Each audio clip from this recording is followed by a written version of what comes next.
大家好，我是一修聊车。今天店里维修一辆标致206，是一个典型的底盘异响案例。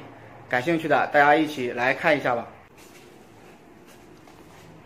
现在我已经把这辆车损坏的下支臂给拆解下来了。拆卸方法还是非常简单的。同时更换的还有一个小平行拉杆，大家可以看一下，这是它的下支臂球头。用手来回的这样晃动，可以看到有明显的间隙存在。这个球头晃动起来，虽然看起来并不是特别的严重，可是汽车在行驶过程中，如果底盘部件有这样的间隙，就足以产生各种异响，甚至是方向盘摆动。它这个车的下支臂胶套都是没有问题的，但是因为它的球头已经损坏了，所以必须更换下支臂总成。这根平行小拉杆也是同样，上面的球头已经晃动得很严重。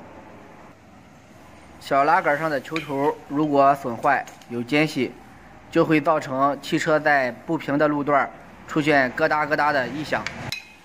虽然产生的异响声音不是特别大，但是频率特别高，比较烦人。新的小拉杆球头还是比较紧，比较难晃动的。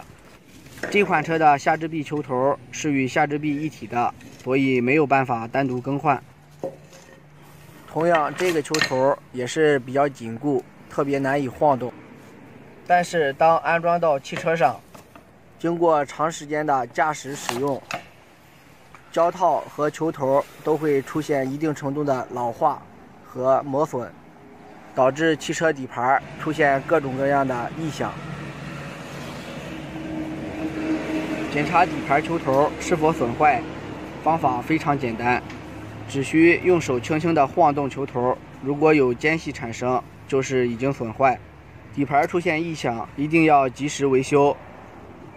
如果长时间不去管它，就会像这辆车一样，导致其他的底盘部件同时损坏，特别的得不偿失。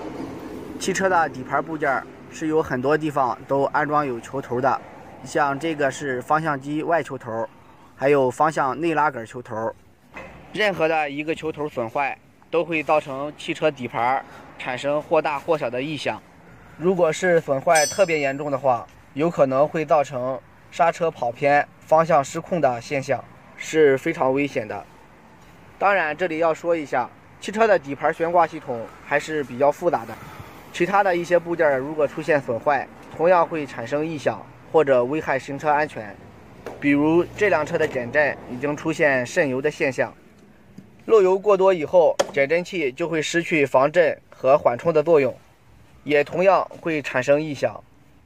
最后，一修在这里建议车主朋友们，如果汽车底盘在行驶过程中出现异响，大家还是要及时的去检查和维修。另外，我会在本视频的评论区为大家分享判断汽车底盘异响位置的方法，来供大家参考。感谢大家观看本期视频，再见。